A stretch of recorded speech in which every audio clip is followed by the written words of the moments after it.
الحمد لله وحده والصلاة والسلام على من لا نبي بعده ولا رسالة بعده ولا نبوة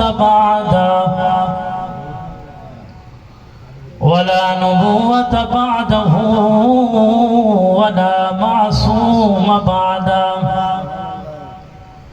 ونشهد أن لا إله إلا الله وحده لا شريك له ونشهد أن محمدا عبده ورسوله أما بعد فأعوذ بالله من الشيطان الرجيم بسم الله الرحمن الرحيم أولئك الذين امتحن الله قلوبهم للتقوى قال النبي صلى الله عليه وسلم الله في أصحابي لا تتخذوهم من بعدي غرضا فمن أحبهم فبحبي أحبهم ومن أبغضهم فببغضي أبغضهم أو كما قال عليه السلام صدق الله وصدق رسوله النبي الكريم ونحن على ذلك لمن الشاهدين والشاكرين والحمد لله رب العالمين۔ تمام حضرات محبت کے ساتھ درود شریف عبادت کے نیت سے پڑھ لیں۔ اللہم صل علی محمد وعلی آل محمد کما صلیت علی ابراہیم وعلی آل ابراہیم انک حمید مجید۔ اللہم بارک علی محمد وعلی آل محمد کما بارکت علی ابراہیم وعلی آل ابراہیم انک حمید مجید۔ میرے انتہائی واجب القدر حضرات علماء کرام، مشائخ اعظام، تحصیل اور گرد و نواح سے تشریف لانے والے غیور نوجوان بھائیوں،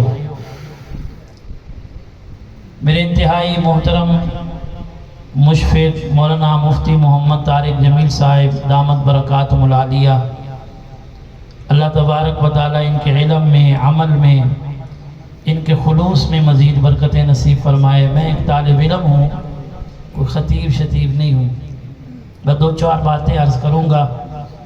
وکیل صحابہ حضرت مولانا نصیر معاویہ صاحب، قاری ارشد محمود صاحب کے حکم پر آپ حضرات کی زیارت کا موقع مل رہا ہے۔ آج کے اس جو کانفرنس اپنے اختتام کی طرف رواں دواں ہے، اور انشاءاللہ اس کانفرنس کے آخری خطیب روئے رواں اس تقریب کے دلہا بہت جلد انشاءاللہ اس سٹیج کی زینت بننے والے ہیں۔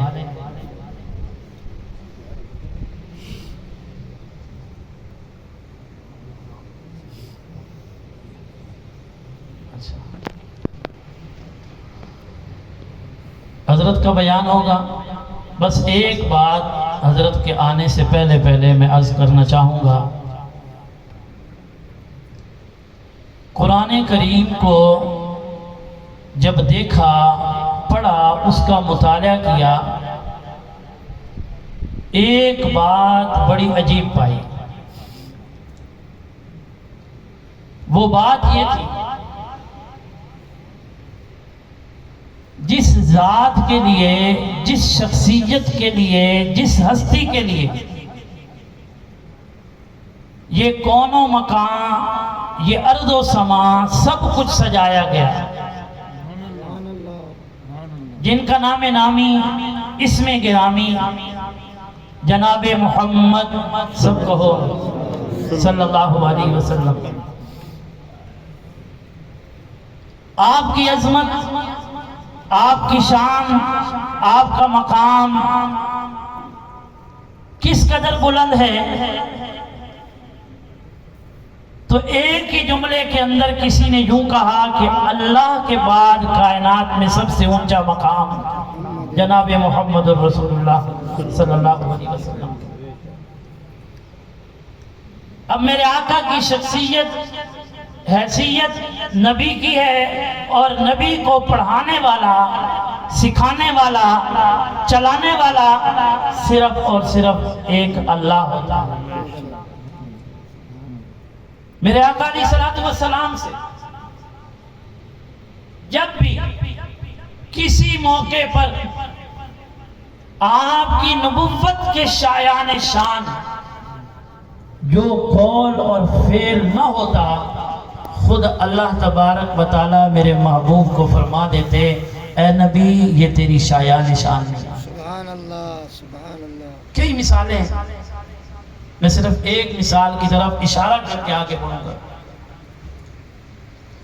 کافروں نے سوال کیا کہ یہ بتاؤ ذوالقرنین بادشاہ کون تھا، روح کیا ہے، یاجوج ماجوج کیا ہے. حضور نے فرمایا کل بتاؤں گا.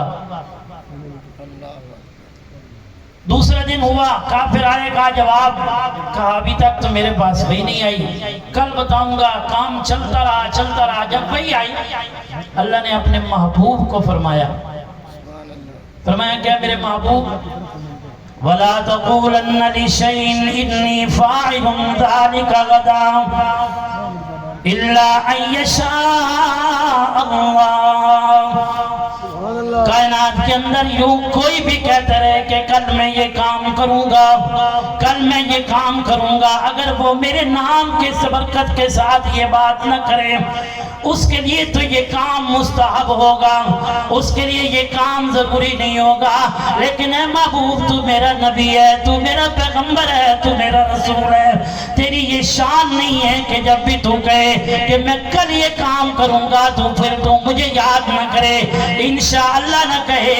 اس لیے آئندہ خیال رکھنا جب بھی تو نے کوئی کام کرنا ہو اور اس کے بارے کے اندر تو ارادہ کرے تو نے کہنا ہے الا ان یشاء اللہ. اگر اللہ نے چاہا تو میں یہ کام کر گزروں گا، میں یہ بات کر گزروں گا، میں اپنے اس ارادے پر مکمل اتر پاؤں گا. میرے آقا علیہ الصلوۃ والسلام کو فوراً تنبیہ کر دی گئی. میرے آقا علیہ الصلوۃ والسلام کو فوراً بتا دیا گیا. میرے آقا علیہ الصلوۃ والسلام کو فوراً سکھا دیا گیا، کیونکہ یہ وہ انسان ہیں جو اللہ کے نبی بھی ہیں، اللہ کے رسول بھی ہیں، اللہ کے پیغمبر بھی ہیں، اور براہ راست میرے اللہ کے شاگرد بھی ہیں. میرے محبوب کو جب بھی آپ کی شایان شان کوئی ایسا کام، کوئی قول ہوتا، اللہ فوراً کیا کرتے؟ سمجھا دیتے، تنبیہ کر دیتے. کئی ایک واقعات ہیں، اگر آپ قرآن کو پڑھو سنو آپ کو ملیں گے. لیکن میرے آقا کے اصحاب کا معاملہ کچھ جدا ہے. سبحان اللہ سبحان اللہ. کیسے جدا ہے؟ میرے آقا علیہ الصلوۃ والسلام کے اصحاب پیغمبر، میرے آقا علیہ الصلوۃ والسلام کے شاگرد، میرے آقا علیہ الصلوۃ والسلام کے مرید، حضور نبی کریم صلی اللہ علیہ وسلم کی پاک جماعت، اصحاب پیغمبر کا معاملہ کچھ جو جدا ہے میرے آقا علیہ الصلوۃ والسلام کے صحابہ سے. جب بھی کوئی کوتاہی ہو جاتی، جب بھی کوئی لغزش ہو جاتی، جب بھی کوئی بات ہو جاتی، حضور نبی کریم صلی اللہ علیہ وسلم کو اس بات پر، اس کام پر تکلیف بھی ہوتی، ایذا بھی ہوتی، اور میرے آقا علیہ الصلوۃ والسلام اس کا اظہار بھی فرماتے.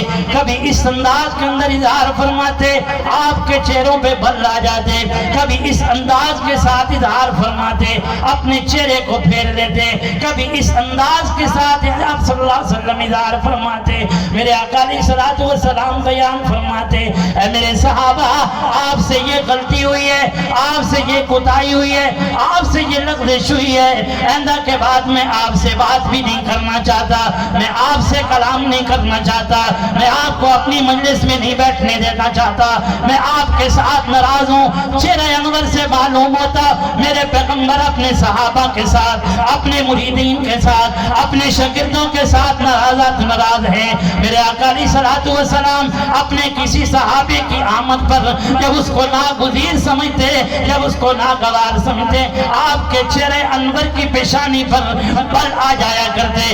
میں قربان جاؤں میرے آقا علیہ الصلوۃ والسلام پہ اگر کوئی ایسا کام ہو جائے جو نبوت کے شایان شان نہیں، اللہ اپنے محبوب کو تنبیہ کرتا ہوا نظر آتا ہے۔ اگر میرے پیغمبر کے صحابہ سے اگر کوئی ایسی بات ہو جائے جس سے میرے محبوب کو بھی تکلیف ہو، اللہ وکالت کرتا نظر آتا ہے۔ سبحان اللہ، اللہ تنبیہ کرتے نظر نہیں آتے، اللہ وکالت کرتے نظر آتے ہیں۔ مجھے وہ بات بھی نظر آتی ہے، اللہ کا قرآن اعلان کرتا ہے عبس وتولی ان جاءہ الاعمی وما یدریک لعلہ یزکی۔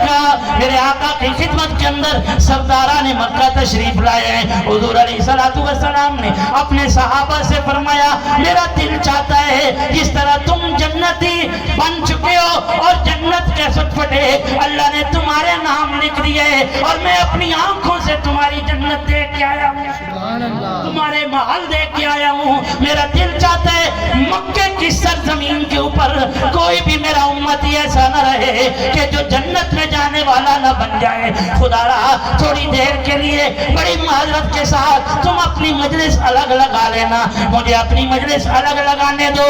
یا رسول اللہ کیا کریں؟ فرمایا جب تک میری مجلس لگی ہے کن کے ساتھ؟ سرداران مکہ کے ساتھ۔ اس مجلس کے اندر کوئی نہ ہے، ہو سکتا ہے کہ میری زبان سے نکلا ہوا کوئی کلمہ، کوئی جملہ، کوئی بات ان سرداران مکہ کے دل کے اوپر اثر کر جائے اور ان کے دل کی دنیا بدل جائے۔ جیسے تم جہنم کے کنارے پہ کھڑے تھے، میں نے ایک ایک کو پکڑ کے جنت کے اندر پہنچایا، میں چاہتا ہوں کہ یہ بھی جنت میں چلے جائیں۔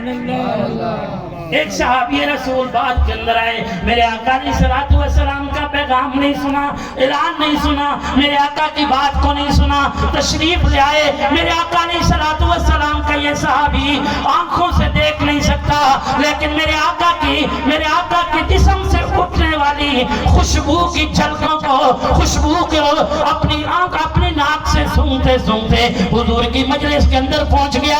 حضور نے چہرہ اٹھایا، اپنے محبوب پیغمبر نے اپنے صحابی کو دیکھا، آپ کے چہرے پہ بل پڑ گئے۔ فوراً جبرائیل امین طرف کے آیا، فرمایا اللہ کہتے ہیں عبس وتولی ان جاءہ الاعمی۔